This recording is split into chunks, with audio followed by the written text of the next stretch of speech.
qui se passe dans ta vie en ce moment, mais ce qui se passe dans ta vie depuis le début. Amen. Ce cantique qui dit « Allez, viens », c'est une invitation. On pourrait quasiment renfermer l'évangélisation, le Nouveau Testament dans ce verset. À un moment donné, les disciples sont dans la barque, il fait nuit, ils ont peur, Jésus arrive. Vous avez remarqué que jusqu'au moment où on est dans la salle d'attente, là, on sait que c'est nous qui sommes venus au docteur. Donc, personne ne nous a pris, vous comprenez, nous a forcés. Tu es venu à la réunion, personne ne t'a forcé, tu es là. Tu sais plus ou moins ce qui va se passer dans la réunion. Et pourtant, quand tu entends le son de ton nom, de ton prénom au médecin, si tu es au dentiste, tu es dans la salle d'attente, tu sais qu'à un moment donné, il va se passer quelque chose. Quand tu écoutes ton nom à toi, il y a quelque chose qui se passe. Ça y est, c'est ton tour à toi.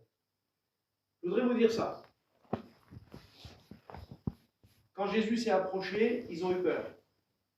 Jésus te demande de prendre des décisions. Et au moment, il y a ce moment-là, tout le reste de la réunion, ça va. Mais au moment fatidique où Jésus encore renouvelle son appel et qui te dit, allez, viens. C'est à ce moment-là que la réunion, elle bascule. Tout peut se passer à ce moment-là. Et là, il faut avoir le bon réflexe, j'ai envie de vous dire. Poser la bonne question. Tu peux faire croire, toi, tu as le droit. Tu peux essayer, parce que nous, Jésus, il regarde vos cœurs, et il connaît vos cœurs. Moi, je regarde à ce que vous rappelez mes yeux. Je n'ai pas le choix, je suis qu'un homme. Mais lui, il regarde beaucoup plus loin. Ta situation, il la connaît vraiment. Et le bon réflexe, c'est celui-ci. Il dit, écoute Seigneur, si c'est toi qui m'appelles, si c'est vraiment toi qui m'appelles, alors ordonne que je vienne vers toi en marchant sur l'eau. Il va demander quelque chose on ne va pas dire de quasiment impossible. Il va demander quelque chose de 100% impossible. Et ça, c'est pas interdit de demander ça à Dieu. Parce que si tu te renfermes dans ton petit cocon à toi, derrière tes excuses, parce que moi, les frères me connaissent, je suis bien content qu'il y en a d'autres trois qui me connaissent quand même. Tant pis pour vous, je ne suis pas du tout un prophète, moi. Mais alors, pas du tout. Mais au départ de la réunion, Dieu me disait, tu lui diras, il y en a marre que tu fasses les choses à moitié. Il y en a marre que tu fasses les choses comme toi tu veux, quelles que soient les excuses, quels que soient les arguments. Il y en a marre, t'en as largement assez vu et t'en connais largement assez pour que maintenant, quand lui te dit, allez viens, Alléluia, que tu puisses venir maintenant. Amen. C'est bon. Le reste, dis ce que tu veux, fais ce que tu veux. Les gens, sous prétexte qu'ils n'ont pas dit non, ouvertement, un non, c'est ce que ça veut dire. Viens, non. C'est clair ça. Mais sous prétexte qu'ils n'ont pas dit non, ils pensent que c'était comme s'ils avaient dit oui. Ben, ça ne marche pas comme ça. Le silence équivaut à non aussi. Le peut-être, c'est aussi non.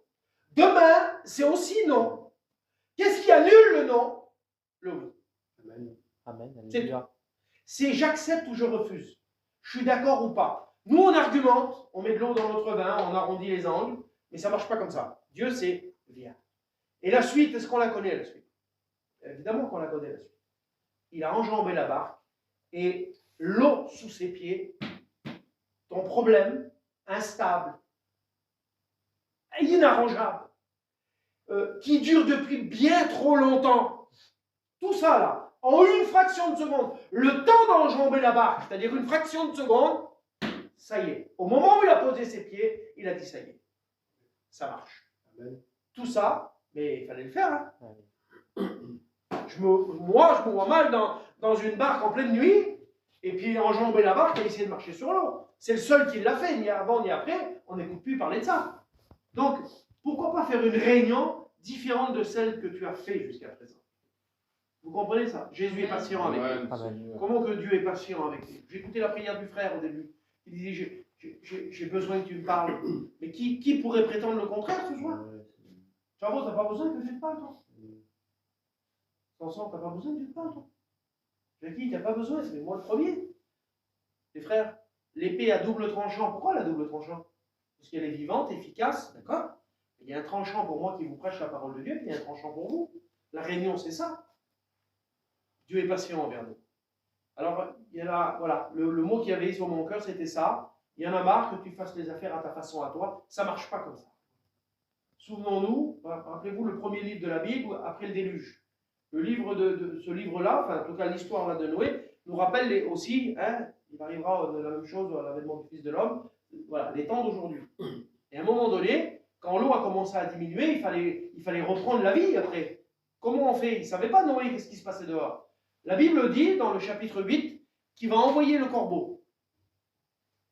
Et le corbeau, c'est écrit ça. On sait que le corbeau symbolise la chair, c'est le charognard, d'accord? Il symbolise la chair. Et il est écrit qu'il allait et qu'il revenait. Il partait et il revenait.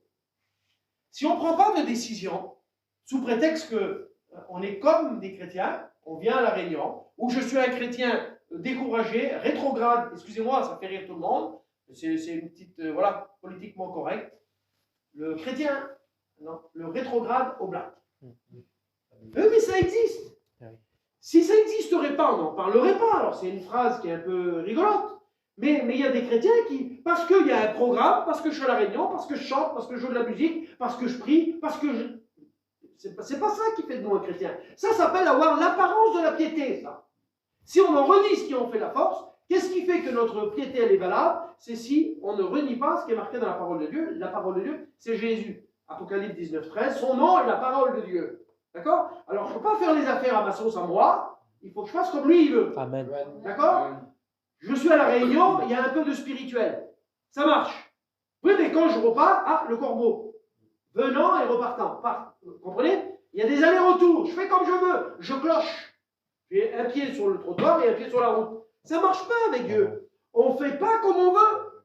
C'est la Bible qui a raison. Dieu ne se trompe pas. Le plus gentil d'entre nous, désobéissant à la Bible, il ira loin de Dieu. Vous comprenez ça? On ne peut pas faire comme on veut. C'est la parole de Dieu qui a raison. Amen. Jésus ne s'arrête pas là, Dieu ne s'arrête pas là. Il envoie aussi la colombe. Et la colombe aussi, elle revient. Parce que les choses à l'extérieur n'avaient pas encore assez diminué. Je viens à la réunion, Dieu me demande de renoncer à ceci, à cela, et je ne le fais pas encore. Et la colombe, elle revient vers Dieu, et elle ne peut pas se poser. Dieu ne partage pas, il t'aime trop. Il ne partage pas, malgré qu'il t'aime et qu'il a donné son fils. Mais Jésus est patient, il renvoie la colombe une deuxième fois. Alléluia. Une semaine après, ce qui symbolise nos réunions. 7 jours plus tard, il renvoie la colombe. Il y a eu une réunion la semaine dernière, encore une fois, il revient encore. Pour te dire toujours les mêmes choses, allez, viens. Cette fois-ci, il y a une petite amélioration, elle a une branche d'olivier dans son bec. Ça veut dire que les os extérieurs ont encore diminué. Mais elle est revenue encore. Elle n'a pas trouvé d'endroit où se poser, la colombe. La colombe, c'est le Saint-Esprit. 7 jours après, encore une réunion. Il renvoie encore la colombe. Et cette fois-ci, la colombe ne revient pas. Elle a trouvé un endroit où poser la plante de ses pieds. Une réunion bénie, une réunion, c'est quand on accepte que le Saint-Esprit demeure en nous. Amen. C'est pas simplement Bethel. Le livre du prophète Amos, il dit, n'allez pas à Bethel et ne passez pas à Gilgal. Comment? Bethel, c'est la maison de Dieu. Tu me dis que je ne peux pas aller à la réunion? J'ai plus le droit d'aller à la réunion? Mais non. Mais si tu vas qu'à la réunion et que tu vas à Bethel, tu vas à la réunion. Mais tu passes aussi toujours par Gilgal. Gilgal, ça veut dire roue. Tu vas à la réunion, mais tu tournes toujours en rond. Jésus ne nous appelle pas à tourner en rond. Vous savez que vous avez vu ça? Ça, c'est la semi-liberté. Vous avez vu quand le peuple était sous l'esclavage de Pharaon et qu'il a vu qu'il perdait du terrain, il a dit, bon, mais d'accord, allez-y, mais n'allez pas loin. Hein. C'est la semi-liberté. Je suis dehors, mais j'ai un bracelet électronique. Il faut que je rentre chez moi à 4 heures. Je ne peux pas aller trop loin. Non, il n'y a pas de semi-liberté en Dieu. Si le Christ vous a franchi, vous serez réellement libre. Il n'y a pas de semi-liberté, il n'y a pas de demi-mesure. Il n'y a pas de 50% pour Dieu, 50% pour le monde. Ça ne marche pas, ça. Parce que le cœur partagé, la Bible elle dit, il en supportera la peine. C'est triste. Il n'y a pas pire que de faire les choses à moitié en Dieu. Vous comprenez? Froid ou bouillant, pas de tiède. Vous comprenez ça? C'est une décision. Jacques, tu as le droit de dire non. Dieu ne dit pas que tu n'as pas le droit de dire non, mais il y a des conséquences à ça. C'est ça que Dieu veut pour nous. C'est qu'on accepte ce qu'il est venu nous donner. Moi, je ne sais pas ce que tu es venu chercher. En vérité, je ne vous connais pas. Donc, je ne sais pas, je ne connais pas ta vie. Aujourd'hui, si je vous demande si je fais ça, je ne suis toujours pas un prophète. Quels sont ceux qui ont des problèmes? Tous les 2 mains, vous allez lever. Mais oui, parce qu'on en a tous. C'est pas besoin d'être un prophète. Vous comprenez? La Bible appelle ces jours-là des temps difficiles. les derniers jours sont des temps difficiles et les choses ne vont pas s'arranger. Le seul qui peut venir nous en sortir, nous faire marcher sur nos problèmes, voici, je vais faire quelque chose de nouveau sur le point d'arriver, ne le connaîtriez-vous pas, dit le prophète Ésaïe. Je vais mettre comment ça? Des fleuves dans la solitude et des chemins dans le désert. Amen. Deux choses impossibles. On ne peut pas faire ça, humainement parlant. Mais lui, il peut le faire. Il rend l'eau stable sous tes pieds. Il est capable de mettre des fleuves dans la solitude et des chemins dans le désert. Il n'y a rien dans le désert, il n'y a pas de chemin. On a fait un pas, on se retourne, il n'est déjà plus là. Il n'y a rien. On ne cultive rien. Le désert a une fonction, il est fait pour être traversé. Il nous appelle, il nous attire parfois au désert, on est là, et dans la solitude dans laquelle on est béni par lui, il nous parle, et puis on traverse ce désert, c'est pas possible. Je m'en suis sorti, mais comment j'ai fait? Mais c'est lui qui a mis des fleuves, et il a mis des chemins dans les endroits. La Bible dit dans le psaume 84, heureux ceux qui s'appuient sur lui, car il trouvera dans son cœur des chemins tout tracés. Alléluia. Les choses sont là, écoutez, en vérité. La première fois que tu es venu à la réunion et que tu étais dans ton état, et que tu disais non, peut-être on verra plus tard ou demain, les choses étaient déjà à ta disposition. Exode chapitre 3, Moïse vient, il fait ce qu'il a l'habitude de faire. À ce moment-là, il est berger, il fait paître le troupeau de Jéthro, son beau-père, sacrificateur de Madian, il est là, et il amène le troupeau derrière la montagne de Dieu à Horeb. Les choses sont déjà là, je plante le décor, d'accord? Il y a un buisson ardent qui se consume point, donc toujours là.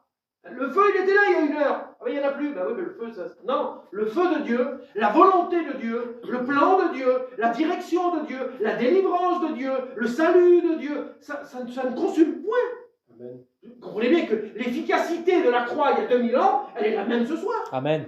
La délivrance de Jésus, quand il délivrait quelqu'un, quand il guérissait quelqu'un, ça n'a pas pris une ride depuis 2000 ans. Il appelle les choses qui n'existent pas et elles apparaissent. Alléluia. Je le veux, sois pur. Il est pur.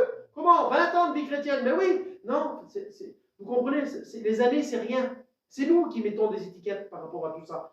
Mais si ça ne marche pas comme Dieu le voudrait, si tu n'es pas comblé dans ta vie chrétienne, si tu es un chrétien bizarre, si tu t'en sors plus avec la parole de Dieu, c'est qu'il y a un problème, il y a quelque chose à faire. Ben, réagis ce soir. Sois vrai. Dieu aime la vérité. La vérité, ce n'est pas quelque chose de superficiel, c'est une qualité de ce qui est conforme à la réalité. La vérité, comment on la reconnaît? Il faut que ce soit conforme à la réalité. Pas de contrefaçon. Ça ressemble, mais ça n'a rien à voir. Parce que dans le temps, ça ne tient pas. Vous comprenez? La contrefaçon, dans le temps, ça ne tient pas. Donc, ce qu'il faut, c'est être vrai. Alléluia. Dieu veut que ce soit vrai. Amen. D'accord? Quand lui t'appelle et qu'il dit viens, il sait très bien le parcours, il sait tout. Mais lui, quand il t'appelle, il a déjà préparé aussi le moyen d'en sortir. Il sait exactement comment s'y prendre avec toi. Alléluia. Ne rentre pas dans des mauvaises pensées qui tu vas dire oui, mais moi, ça. Parce que lui, il ne sait pas, il dit ça, mais non, ça, c'est des raisonnements humains, mais c'est pas comme ça. Quand Moïse, à un moment donné, le buisson était là, il se consumait point. Mais à un moment donné, il s'est passé quelque chose, une réunion pas comme les autres. Et c'est à ça que je vous appelle ce soir, à une réunion pas comme les autres. Alors je vous en supplie devant Dieu qui est vivant et qui est présent. N'y voyez pas une direction comme ça parce que c'est nous qui prêchons et qui chantons. On va dire ce soir, c'est comme ça. Moi, je vous dis la vérité, quand je suis arrivé tout à l'heure, je ne savais pas que j'allais vous dire ça. Vous comprenez, mais c'est Dieu qui dirige. Amen. Et quand Dieu vit qu'il se détourna pour voir, quelque chose se passe. D'habitude, il ne se détournait pas. Il avait l'habitude de venir là, il faisait ce qu'il avait l'habitude de faire. C'était un berger, il donnait à manger aux brebis de son beau-père, et puis toute la journée, il était là. Mais il était devant la montagne de Dieu. Et nous, on vient à la réunion et on est devant la montagne de Dieu. On est là, on est devant tout ce que Dieu a préparé pour nous. Et on est là, nonchalant, on se croise les bras. C'était bon, c'était bien. Oui, c'était... Mais arrêtons avec ça. Je vous en supplie, les gens écoutent les plus grands messages en boucle sur les téléphones par nos frères, par les... Vous avez vu un petit peu tout ce qui se passe aujourd'hui, tous nos frères qui prêchent la parole de Dieu et qui sont là, des réformateurs de tout ce qui se passe, des frères qui nous enseignent à ne pas se conformer au siècle présent et toutes ces choses-là. Et on les écoute, mais on ne change pas. C'est trop bon, on se régale, on tombe mort, on les écoute du matin au soir. Ma femme, du matin au soir, elle écoute, t'as écouté l'autre là-bas, je ne dis pas les noms. Un tel là-bas, le séminaire là-bas. On est prêt à tout faire, mais on ne change pas. Ça sert à quoi? Expliquez-moi, à quoi ça sert d'écouter tout ça si on ne change pas? Le but de l'évangile, le but du message de Jésus, c'est de nous faire changer. Amen. Il est le seul à pouvoir le faire. Vous croyez que c'est un effet du hasard? Si Jésus, le premier miracle qu'il a fait, c'est le changement, le premier miracle qu'il a fait dans un foyer, dans un mariage, c'est le changement. Il n'y a pas plus grand miracle. N'en demandez pas d'autre. Quand il a vu ça, lui, et qu'il a vu que le buisson se consumait point, ça l'a attiré, il s'est approché. Et quand Dieu vit qu'il se détournait pour voir, c'est ce jour-là, c'est cette réunion-là que Dieu l'a appelé. Amen. Ça y est, il enclenche le pas dans la direction de la bénédiction. Il enclenche le pas dans la délivrance. Il enclenche le pas dans la bénédiction, la guérison. Il enclenche le pas dans la réconciliation. Il enclenche le pas dans tout. Alléluia. On pourrait citer mille choses. Il enclenche le pas dans tout. Mais qu'est-ce qu'il a fait ce jour-là? Il lui a poussé des ailes dans le dos? Non, il a regardé la vérité en face. Il a vu, ça l'a attiré. Comment ça se fait? C'est quoi? C'était là, mais je n'avais pas fait attention. Parce que les réunions ne sont pas toutes les mêmes, même si elles se ressemblent tous. Écoutez, je vous dis la vérité. Si tous les soirs, pas une fois par semaine, tous les soirs, on chanterait 5 ou 10 cantiques les mêmes, et qu'on prêcherait le même message pendant tous les soirs, pendant un an, il n'y aurait pas une réunion la même. Vous comprenez ça? C'est vivant. Amen. Quand tu viens, toi, et que tu as envie d'écouter, Dieu est là. Parce que tu en as besoin, tu te sens seul. Tu ne sais plus s'il est présent dans ta vie. Tu l'as écouté 500 milliards de fois. Aujourd'hui, tu le chantes et tu le vis. Amen. Ah, il est là. Oui, Seigneur, j'avais oublié, il est là. Tu l'as écouté hier. Mais hier, c'était pas pareil. Ah non. Tu comprends? Jésus t'aime. Ah là, papa, toi, Jésus m'aime. On n'ose plus le dire, quelle honte, faut pas le dire. Hein. Ah oui. La femme à Georges de Lure, la mammouth, elle ne pouvait pas témoigner dans une place désignée. Georges, il a dit, écoute, tu vas vers les gens, là, ils sont très, ça ne va pas du tout. N'y va pas, elle témoignait partout. Elle ne pouvait pas s'empêcher. Comment faire, Seigneur? Ah, n'y va pas, mammouth, tu vas me faire avoir des problèmes avec les gens. Elle arrive à un moment donné, elle dit, Georges, elle dit, tu vas me tuer. Qu'est-ce que tu as fait, ma femme? Arrête de voir, là. Elle dit, si, j'ai parlé de Dieu aux femmes là-bas. Comment tu as fait alors? Elle dit, regarde. Elle a mis Jésus sur le sabot à gauche, t'aime sur le sabot à droite, elle fait ça. Tac! Les femmes regardaient, bam, Jésus t'aime. Et c'était fait. Gloire à Dieu. Je sais pas, vous pouvez faire quelque chose de plus simple. Mais vous comprenez ça, mais c'est une réalité. C'est des choses les plus simples devant. Ils deviennent de la plus grande importance parce que c'est quand on attiré par son regard, il est là, il regarde. Jésus l'appelle et lui dit Moïse, Moïse. En voulant dire, enfin, depuis combien de temps que je t'appelle? Combien de temps que je te dis viens? Combien de temps? Et là, ce jour-là, il s'est détourné. Quand Dieu vit, c'est pas nous qu'on voit, excusez-moi. Alléluia. On lève les mains, voilà, on fait tout ce qu'on veut. C'est bien, moi je suis vraiment pas contre, pas du tout, vraiment bien. Mais en vérité, quand Dieu voit que quelqu'un se détourne, quand je me détourne, c'est parce que je ne veux plus aller dans cette direction. Vous comprenez bien? Quand par exemple je cherche mon chemin, bon maintenant on peut plus faire ça parce qu'avec nos téléphones ils nous amènent partout. Mais je veux dire, je baisse mon carreau, monsieur, excusez-moi, oui vous êtes perdu? Ah dites pas ça, hein? Je ne fais pas ça, moi je cherche mon chemin. Alors, oui monsieur, oui je suis perdu, oui. Alors je vais à telle rue. Ah non, c'est pas là monsieur, c'est l'autre côté. Non mais moi je veux aller par là. Monsieur, par là, vous allez continuer à vous perdre, c'est là-bas la route. Vous comprenez ce que je suis en train de vous dire? L'évangile, alors on peut le dire un peu brutalement. Tu vas en enfer, enfin, mais on peut dire, t'es pas sauvé. Et c'est la même chose. Vous comprenez ça? On dise Jésus t'aime. Ou que je pousse un cri de bête en le disant, il n'y aura pas plus d'efficacité. C'est toujours Jésus qui t'aime. C'est toujours la direction où tu vas, elle n'est pas la bonne. Donc vous comprenez? C'est nous qui mettons des facteurs comme ça là. Mais en vrai, c'est pas comme ça. Et quand Dieu l'a appelé à Moïse à partir de ce jour-là, on connaît la suite de cet homme-là. Qu'est-ce qu'il est devenu? Le libérateur. C'est devenu un homme extraordinaire. Vous comprenez ça? À partir d'une réunion pas comme les autres, quand je me détourne pour voir, Jésus m'appelle. Moïse, Moïse. Et là, il s'approche. Viens, il s'approche. Et quand on s'approche, il y a automatiquement un dépouillement. Alléluia. Avant, je pouvais garder les choses dans ma vie chrétienne, ça ne me dérangeait pas. Avant, j'étais un converti, excusez-moi, pas encore baptisé. Mais quand un pasteur me disait, tu sais, si demain tu te baptises, ça, tu ne pourras plus, ça. Ah, toi, pas, non, il fait bien, lui. Mais si lui, il fait mal, c'est pas une raison que toi, tu fasses mal aussi. Chacun rendra compte pour lui-même. D'accord? La parole de Dieu, elle est très, très claire. Quand vous voyez la parole de Dieu, des gens qui ont fait des miracles, des choses extraordinaires. Ah, quelle beauté! Pourquoi? Mais c'est marqué, Jackie. Ah bon? Oui, le psaume 60, verset 14, avec Dieu, nous ferons des exploits. Amen. Ah, quelle beauté! Avec Dieu, pas avec le pasteur Alléluia. Intel, pas avec la mission Vie et Lumière, non, pas seulement, mais aussi, surtout avec Dieu, on fera des exploits. Les mêmes hommes, les mêmes femmes sont tombés dans des travers, ils ont mangé la terre, tellement ils ont... Qu'est-ce qu'il y a eu? Je lis, je regarde. Ah, ils étaient éloignés de Dieu, ils n'étaient plus au combat. Ils n'étaient plus là où Dieu les voulait. Ils s'étaient détournés de la montagne de la vision. C'est moi qui gère ma vie. Je fais comme je veux. Tu fais comme tu veux. surtout, la dernière chose à faire, c'est ça. Fais comme lui il veut. Amen. Hein? Vous voulez le miracle dans vos foyers? Qui pourrait dire ce soir, moi je me lève, je veux aucun miracle dans mon foyer pour moi, ma femme, mes enfants? J'en veux pas. Je veux pas des bonnes choses, je veux pas de l'abondance, je veux pas de la paix, je veux pas de la joie. Qui va dire ça? Et pourtant, dans nos miracles, dans nos vies, on manque de miracles et il y a un manque. Il y a un manque. Pour que Jésus fasse le miracle, il faut qu'il y ait un manque. Si moi je crois que je peux gérer ma vie comme je veux, si je peux pallier à tous mes besoins, si je gère ma vie comme bon me semble, il n'y a pas de manque pour moi. Il y en a un, mais je ne le reconnais pas. C'est quand on vient se trouver vers lui et dit, il n'y a plus de vin. C'est à ce moment-là qu'il intervient. Et comment il intervient? Marie le dira, quand on vient la trouver elle ne sait pas, elle ne peut pas quoi faire. Là, c'est Dieu nous donne un trésor, et je ne voudrais gêner personne ce soir, mais c'est devant la religion, parce que Marie, là, dans le texte, dans Jean 2, elle symbolise la religion. Les gens se tournent vers la religion. Comment on fait? Mon miracle, je ne l'ai pas. Il n'y a pas de joie dans mon foyer, dans mon couple. C'est une catastrophe. Tout part à la dérive. Comment je fais? Faites tout ce qu'il vous dira. Amen. Amen. La religion nous tourne. Ce texte-là n'y est que 2 fois dans la parole de Dieu.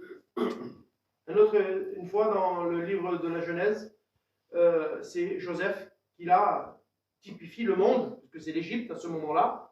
Et quand Pharaon vient le trouver, parce que c'est la famine, il se tourne vers Joseph qui typifie Jésus et qui dit « Faites ce qu'il vous dira ». Amen. Il n'y est que 2 fois dans la parole de Dieu, ce texte-là. Donc c'est pour vous dire que ce soit le monde ou que ce soit la religion, les deux sont d'accord pour s'accorder à dire « Faites ce qu'il vous dira ». Amen. Alors nous, ça veut dire quoi? Que nos vies chrétiennes sont ce qu'on veut qu'elles soient. Parce que si je ne fais pas ce qu'il me demande, ben ça ne marche pas. D'accord? Si je fais ce qu'il me dit, je vais y arriver. Amen. Toi, mon ami, qui n'est pas encore engagé, si tu fais les choses à moitié, ben je vais déjà te dire, et là encore, je ne joue pas au prophète, mais parce que c'est écrit, je peux te dire comment tu vas repartir de la réunion. Souvenez-vous de ce garçon qui vient au pied de Jésus pour lui demander comment il faut faire pour être sauvé. D'accord? Marc 10, 17. Ok? Bon maître, que dois-je faire pour hériter la vie éternelle? J'attire votre attention sur le fait qu'au début de cette réunion-là, Jésus était déjà parti. Jésus ne part pas comme ça facilement. Quand il y a un besoin, il est là. Amen. Il est fidèle. Il est présent. Il n'y a rien qui échappe à son regard. Il sait exactement. La fin de la réunion, il la connaît déjà, avant qu'elle commence. Jésus se mettant en chemin, hop, il est parti déjà. Hop, il y a un homme qui le rattrape. Attends, bon maître, qu'est-ce qu'il y a?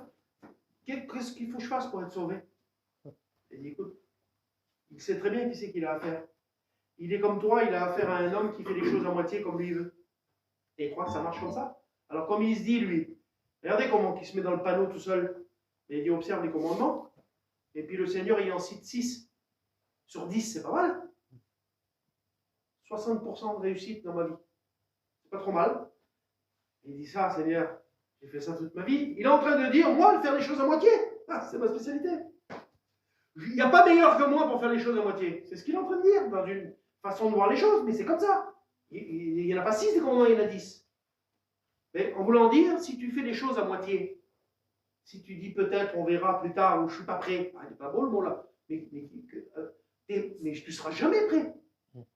Jamais de ta vie tu seras prêt à t'engager avec lui. C'est lui qui fera de toi, en une seule réunion, quelqu'un de prêt au baptême, au travers de ton acceptation, de ton humilité, dire Seigneur, j'ai peur de ne pas y arriver, mais je franchis la barque. Je fais le pas. Puis tu verras après. Et là, c'est là quand tu dépends de lui, quand tu lui fais confiance, quand tu lui donnes plus 50 ou 60%, mais 100%, Alléluia. tu te donnes à lui, alors lui, il te prend en charge, Wow. et enfin, il a compris, Wow. et il fait tout de toi. Alléluia. C'est lui qui fait de nous des chrétiens. Il n'y a pas la meilleure personne du monde. La meilleure, il y en a bien. La Bible nous en parle. Oui, Michée. Le meilleur d'entre eux. Ah, quel homme. Quelle femme. Oui, son cœur est comme le buisson d'épines. Ah, le visage, le reste, la main à la poche, tout ce qu'on peut imaginer, il n'y a pas meilleur. Oui, je suis d'accord avec ça. Mais son cœur, c'est le cœur que Dieu change. Amen. Vous comprenez? C'est quand le cœur se convertit au Seigneur que le voile est ôté. C'est le cœur qui se convertit. Tant que tu n'as pas ton cœur donné à Dieu, tu demeures quelqu'un de voilé. Pourquoi? Parce que la Bible nous en parle, le Dieu de ce siècle, il a aveuglé l'intelligence. Pour nous empêcher de voir briller la splendeur de l'Évangile, la gloire de Dieu. Moïse était là, le buisson était là, il ne voyait pas. Eh bien, toi, tu es dans la réunion, il y a tout. Tu te rends compte que on mettra un panneau là. Et puis, chacun d'entre vous dirait, tu veux quoi, toi? Et on marquerait. Toi, c'est quoi qui t'empêche de rester chrétien? C'est ça. Toi, c'est quoi qui t'empêche? Toi, qu'est-ce que tu voudrais pour devenir? Ce qu'on veut. Mais chaque phrase qu'on mettrait là, il y aurait la solution dans la parole. Amen. Amen. Toujours, toujours. On trouverait la solution dans la parole de Dieu. Et nous, on est là, on vient, Seigneur, qu'est-ce que je dois faire pour hériter la vie éternelle? Seigneur, il lui cite 6 commandements. Mais il dit, Seigneur, j'ai observé ça dès ma jeunesse. Oui, d'accord. Mais donc, tu veux aller un peu plus loin ce soir? Amen, gloire à Dieu. Attends, bouge pas. Vends ce que tu as, distribue-le aux pauvres, viens, suis-moi. Tu auras un trésor dans le ciel. Il dit pas, je te laisserai sans rien, ça va être dur, tu n'auras plus rien. C'est pas ça qu'il lui dit. Mais il sait très bien qu'il ne le fera pas. C'est là où Jésus veut nous amener. Jésus ne veut pas notre argent. Vous voulez faire plus riche que Jésus?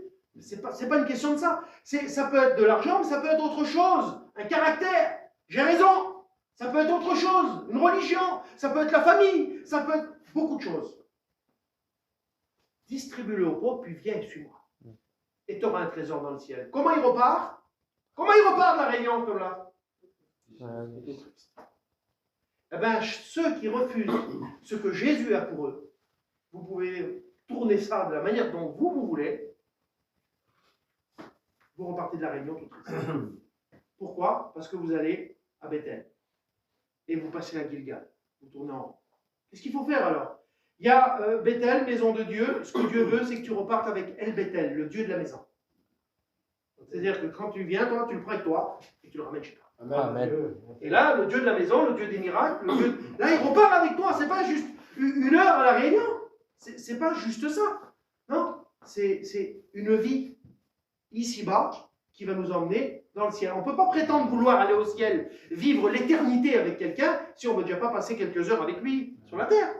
C'est quand même bizarre comme raisonnement. Donc, ce que je voudrais vous dire, c'est que dans toutes les manières qu'on puisse imaginer, je vous parlais tout à l'heure de Jean 2, le miracle, ce que je voudrais vous dire, c'est que vous avez vu dans les jarres qui étaient là, les vases, il y avait 2-3 mesures dedans. C'est pas qu'il n'y avait rien, il y avait 2 ou 3 mesures. Mais là encore, on est devant les choses qui sont faites à moitié. Ça servait à la purification des Juifs. Alors, on pourrait très bien, Jésus en parle à un moment donné, de se laver les mains, les pieds, les rituels. Dans nos réunions, on trouve beaucoup de religiosité aujourd'hui, c'est des rituels. Il y a des chrétiens, c'est leur chaise. S'ils arrivent dans la réunion, leur chaise n'est pas libre, c'est l'enfer pour eux là. Qu'est-ce qu'il y a eu? Si ma copine, mon copain, il n'est pas avec moi à la réunion, il y a des codes un peu comme ça. C'est des rituels. Mais à un moment donné, ça ne suffit plus. C'est une catastrophe. Il manquait de vin. Le vin, c'est la joie. Et c'est ce que Jésus peut faire, lui. Comment le vin est arrivé dans le jar avec les 2-3 mesures? Regardez, il ne restait plus que ça. Comment qu'il va faire? Il va dire, mais remplissez-les d'eau. Remplissez-les 100%. C'est pas à peu près, c'est pas 50-60%. Et quand l'eau de la parole, elle est déversée dans un cœur et qu'on l'accepte en tout entière, vous comprenez? C'est pas un petit peu, non, c'est tout entière. Quand j'accepte la parole de Dieu, le message de la Bible tout entier, alors automatiquement, il va se passer quelque chose et là, tu n'auras plus besoin de le dire. Tu n'auras plus besoin de mettre un poisson derrière ta voiture. Plus besoin, l'arbre sur le fruit sur l'arbre, écoutez, toute l'année, moi je peux dire je suis un cerisier, toute l'année, ben oui, mais il n'y a pas de fruit, donc c'est facile. Mais quand il arrive le moment où il doit porter du fruit, si jamais à ce moment-là je vois du fruit, il n'a pas besoin d'ouvrir la bouche là. Je dis ça, c'est un cerisier. C'est normal, non? Ben, avec Dieu, c'est la même chose. Plus besoin. Il a fallu qu'une fois que le miracle s'est fait à l'intérieur, il a fallu qu'il se voie à l'extérieur. Il a fallu que les jarres soient renversées. Et là, stupéfaction. C'est plus de l'eau, c'est du vin. La parole de Dieu, quand elle est acceptée, la parole de Dieu dans l'abondance, elle crée le miracle. Vous comprenez ça? Et nous, on fait les choses dans Marc 2, là, au verset 21, il dit, l'exemple, il dit, on ne coupe pas un morceau de drap neuf sur un vieil habit. Sinon, la déchirure va être pire, parce que ça va être pire. On ne peut pas. La qualité du tissu, elle est vieille. Et là, je mets un morceau de drap neuf. Ça va tout déchirer. Ça ne va pas. Et de la même manière, il dit on ne met pas du vin nouveau dans une vieille outre. Parce que l'outre va se rompre et on perdra les deux. Parce que si vous voulez, quand on mettait du vin dans une outre, neuve et du vin neuf, le vin, lui, il a une fermentation qu'on appelle. Et il donnait une dimension d'extensibilité au vin, là, vous savez, à l'outre. Et quand elle avait pris son format, elle pouvait, imaginons, contenir 10 litres. Et ça, c'était fait une fois. Parce que si on voulait refaire l'opération, si on voulait remettre 10 litres de vin nouveau, qui va de nouveau fermenter, elle ne pouvait pas supporter ça. Et elle explosait et on perdait le vin et l'autre. Et moi, je viens à La Réunion, je veux garder mon ancienne vie, qui a déjà pris toute son... Voilà, tout ce que je peux faire toute ma vie, et je veux des choses de Dieu. Dans le partage de ma vie d'aujourd'hui. Mais je vais perdre les deux, je vais avoir un cœur partagé. Je ne peux pas être chrétien à La Réunion et un converti dehors, ou faire des choses comme moi je veux. Je suis un chrétien avec les mots. Vous comprenez ça? Un jour, un père de famille était là, le garçon était rentré tard. Il faisait les 400 pas, alors puis là, sur le coup, bam, il voit la voiture. Ça y est, là, le petit. Et le petit était chrétien. Il dit, Seigneur, pour vous qu'il n'avait pas fait quelque chose, Seigneur, qu'est-ce qui se passe? Il voit le petit sortir de l'auto, voilà le petit. Mon fils, qu'est-ce que t'as fait? T'as été boire? Non. Ah, j'ai eu peur. C'est ce qu'il a dit que le père a cru ou c'est ça marche? Ah, ça marche. Il a bien compris que le petit l'avait bu. C'est pas parce que le petit l'a dit non, non, mon père, j'ai pas bu. Ah, ben ça va. Alors le petit? Non, non, il n'a pas bu. Hein? Mais oui, il était incendié, le petit. Vous comprenez ça? C'est notre marche qui déterminera qui nous sommes. C'est pas ce qu'on dit. C'est trop facile de parler. Je t'aime. Oui, c'est un mot. Arrêtez voir ce peuple m'honore des lèvres, mais leur cœur est éloigné de moi. Et c'est ça qui compte, c'est le cœur. Vous comprenez ça? Je suis en train de vous dire que tu en sais largement assez, tu en as largement assez vu pour comprendre que maintenant, ce que tu faisais jusqu'à présent, si ça déplaît à Dieu, il faut arrêter ce soir. C'est pas demain, hein, parce que demain, la chaise, elle sera là. Mais nous, moi personnellement, je ne sais pas si je serai là. Je ne peux pas vous assurer ça. Je ne peux pas vous signer ça. Et malheureusement, c'est pour chacun de nous comme ça. Et nous, on continue notre vie à faire comme bon nous semble. C'est pas possible, ça. Vous comprenez? C'est plus possible. Trop de gens font leur vie comme bon leur semble. Et c'est pas ce que nous enseigne la parole de Dieu. Alors on a besoin, Nathanaël, qui a l'expérience qu'il a fait, on l'a écouté tout à l'heure. C'est merveilleux. C'est merveilleux. Qu'est-ce qui s'est passé là? Pourtant, c'était... Vous savez ce qui l'a sauvé à cet homme-là? Ben, c'est Jésus, ça c'est sûr. Mais ce que je veux vous dire, c'est que c'était un homme vrai. Et ça, Jésus aime ça. Les hommes et les femmes vrais. Philippe, il vient, là le cœur, ils viennent d'être convertis, ils ont trouvé Jésus de Nazareth, de qui ont parlé les prophètes. Nathanaël, c'est tout ce qu'on a. Jésus, on a trouvé Jésus de Nazareth. Nazareth. Et qu'est-ce qui peut venir de bon de Nazareth? Mais c'est pas un homme qui...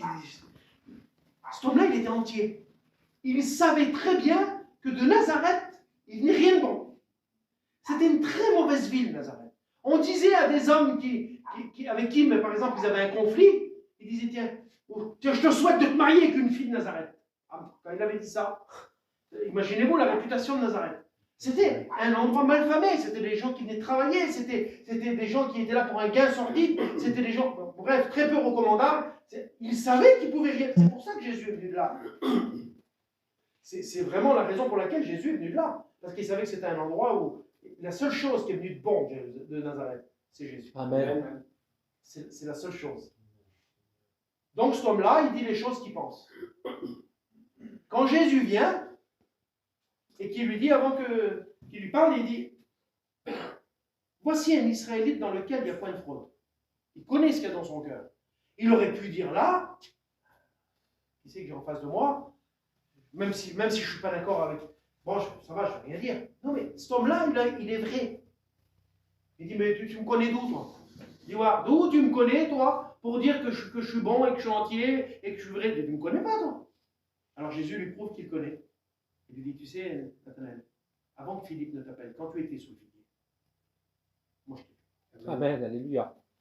Quand il dit ça, l'homme il est brisé. Mais brisé net. Il reconnaît le Fils de Dieu devant lui. Et cet homme-là, il est devenu un disciple du Seigneur, il a suivi le Seigneur, il est devenu chrétien à ce moment-là. Vous comprenez? Il n'a pas dit, oui, ah bon? Ah, bah dis voir, alors dis voir, qu'est-ce que j'ai dit alors? Dis voir, vous comprenez bien? Il s'est adressé à son cœur.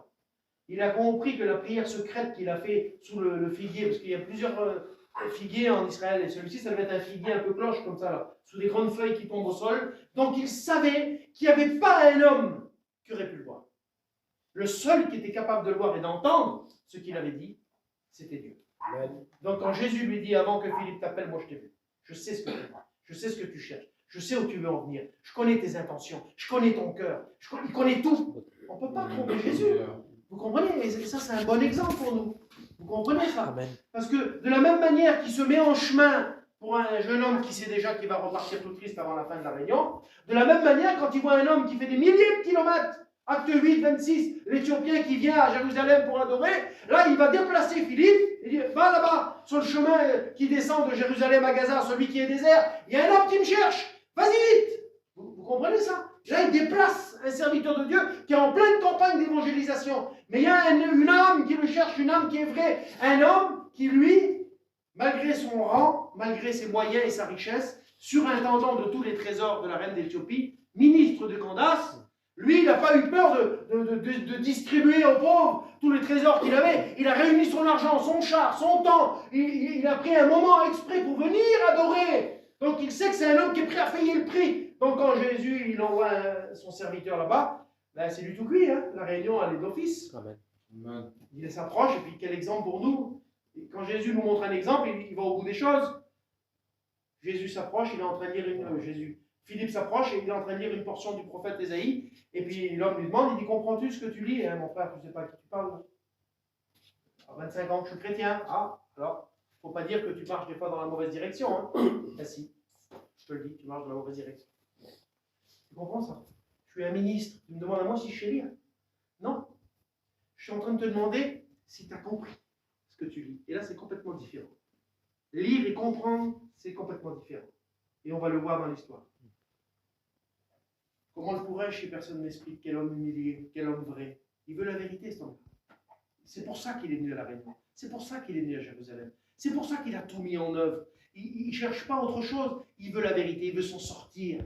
Son rang social, sa richesse, sa notoriété n'est rien face à ce qu'il comprend qu'il peut trouver. Mais il n'a pas compris encore, il le cherche. Alors quand il vient, il lui dit de qui parle-t-il, le prophète, de lui ou de quelqu'un d'autre? Alors comme c'est un ministre et qu'il a les moyens et que c'est un homme important, alors on va chercher, je ne sais pas moi, l'hébreu, le grec, le latin, voire un petit peu l'araméen peut-être. Ben non. Tu en sais largement assez, je t'ai dit. Largement tu en as vu des choses pour que tu puisses maintenant aller plus loin dans la direction où Jésus t'appelle. Amen. Alléluia. Il reprend le passage où il est écrit. Il est en train de lui dire la même chose. Comment ça? Le même rouleau. Quand on parle de ça, c'est Ésaïe 53. C'est Jésus qui est mené à la bouchée comme une brebis muette devant ceux qui le tombent. Vous connaissez? Il dit de qui il parle, de lui ou de quelqu'un d'autre. Et il lui explique. Et quand il lui explique, il dit, mais alors, tiens, vous avez la lumière comme ça, là. Dans les dessins animés, là. Mais alors, qu'est-ce qui empêche? Tu veux que je te dise qu'est-ce qui empêche? Quand tu as compris, il n'y a plus rien qui empêche. Amen. Parce qu'il a compris. Il n'avait pas compris avant. Tant qu'on ne comprend pas, il n'y a rien qui se passe. Au moment où il a compris, il dit, mais alors, qu'est-ce qui empêche? Il dit, si tu crois de tout ton cœur, cela est possible. Mais je crois qu'il est le Fils de Dieu. Amen. Je crois qu'il va m'en sortir. Je crois que ça... Qu'est-ce qui se passe? Quel coup de chance! Ils rencontrèrent de l'eau. Ah, vraiment, ils ont de la chance. Hein. Quelle journée. Mais non.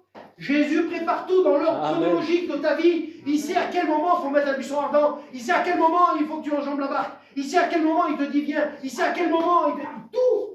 Il a tout préparé. La réunion de ce soir, où c'est que le Saint-Esprit, maintenant, il faut qu'il se pose et qu'il ne rentre pas encore à la maison sans toi. Il veut se poser dans ta vie. Il veut que quelque chose change ce soir. Il veut changer l'eau en vin. Comprends ça? Il faut que tu faites tout ce qu'il vous dira. Il faut faire ce qu'il nous dit. La solution, elle est là. Elle est tout près de vous. Elle est là. Elle n'est pas dans le ciel, de l'autre côté de la mer. Elle est tout près de toi. Dans ta bouche et dans ton cœur. Cet homme-là fut baptisé. Instantanément. Là, tout s'est fait. Pourquoi? Parce qu'il avait tout fait. Vous savez, je termine avec ça. Il n'y a pas 36 solutions. Hein. Je ne sais pas ce que tu vas faire de la réunion. En vérité, je ne sais pas ce que tu vas faire de la réunion. Mais on en a fait des réunions, on en fait presque tous les soirs, on en fait beaucoup des réunions. Mais la plus belle des réunions, c'est celle qui te concerne, c'est celle qui t'accepte. C'est pas un rétroviseur, c'est un miroir. Et quand le miroir il reflète, toi tu es là, tu te mets devant le miroir. Ça t'est déjà arrivé de te regarder devant le miroir et de dire mais qu'est-ce que tu me montres là-haut? Lui va te dire écoute, moi je reflète ce que tu es, j'ai pas le choix. Devant le miroir n'a pas le choix. C'est toi qui es en face. Devant la parole de Dieu, c'est toi qui es en face. Mais c'est pas celui que tu laisses afficher. C'est ton visage naturel. Qui tu es. Qui tu es. Alors, je ne sais pas moi qui tu es. Mais je te le dis, tu en as largement assez vu. Tu en sais largement. Vous savez, quand on sait que 2 et 2 font 4, je te pose la question 50 ans plus tard, 2 et 2, ça fera toujours 4. Quand tu sais les choses, tu sais les choses. La Bible, elle dit, dans le Proverbe 28, au verset 5, il dit, les hommes livrés au mal, les hommes, les femmes, les hommes livrés au mal ne comprennent pas ce qui est juste. Mais ceux qui cherchent l'Éternel comprennent tout. Amen. Si dans ta démarche, ce n'est pas ton avantage que tu cherches, ce n'est pas d'avoir raison, ce n'est pas te chercher une vilain. Parce que, je vous pose la question, des fois on parle dans les foyers, on parle dans les foyers, et puis il ou elle, c'est moi qui ai raison. Ok, c'est quoi le résultat? On miette le foyer. Ça serait peut-être pas bien de reconnaître un peu plus de tort, et puis que ça marche bien. Ah oui, mais les gens, sous prétexte que j'ai raison, mais tu as raison, mais le résultat c'est que tout est détruit autour de toi. Si tu cherches Dieu au travers de ta démarche, quelle qu'elle soit ce soir, alors tu rencontreras Dieu. Vraiment. Ceux qui cherchent l'Éternel comprennent tout. Vous savez, quand on veut faire une explication, quand on veut démêler des choses, si on n'a pas compris, on ne peut rien faire. On ne peut rien faire. Quand je ne comprends pas, moi, je ne peux rien faire. Mais quand je comprends, ah ça y est, j'ai compris. Pourquoi ça? Pourquoi ça? Comment ça s'éclaire? Comment c'est facile? Dieu, il travaille, c'est la lumière. Lui. La vérité, elle est associée à la lumière dans la parole de Dieu. Il ne nous laissera pas oisifs comme ça. Débrouille-toi. C'est pas comme ça. Ta parole, c'est une lampe à mes pieds. C'est-à-dire, elle éclaire d'abord ma situation. Et ensuite, ça ne s'arrête pas là. Une lumière sur mon sentier. Chaque pas que je fais, il est là. Chaque pas, je sais où je vais. D'accord? Donc, c'est ça, c'est la parole de Dieu. On en a largement assez entendu encore ce soir. Pour essayer. Moi, je ne vous connais pas, j'ai prêché vraiment librement. Parce que je ne vous connais pas. Gloire à Dieu. Rien dit, vous comprenez bien, ça ne marche pas comme ça. Mais je suis convaincu d'une chose, c'est qu'il y a au moins une personne qui est concernée par le mot que j'ai dit, dans le sens où tu en as largement assez vu, tu en sais largement assez. Alors après, là où moi je m'arrête, c'est si tu dois prendre une décision pour toi. Qu'est-ce qui empêche, si tu lui fais confiance et que tu crois en lui, alors il n'empêchera plus rien. Et maintenant, si tu vis ta vie chrétienne à ta façon à toi, là c'est enfant de Dieu, mais à ta manière à toi, c'est pas ce que Dieu te demande. Ce soir, te demande d'arrêter, de te détourner pour voir ce que tu n'as jamais vu encore. Et là, Jésus t'appellera, Dieu t'appellera à quelque chose. Parce qu'il dit, ôte les souliers de tes pieds, parce que là, sur la terre sur laquelle tu te tiens, ça veut dire qu'avant, tu ne t'y tenais pas.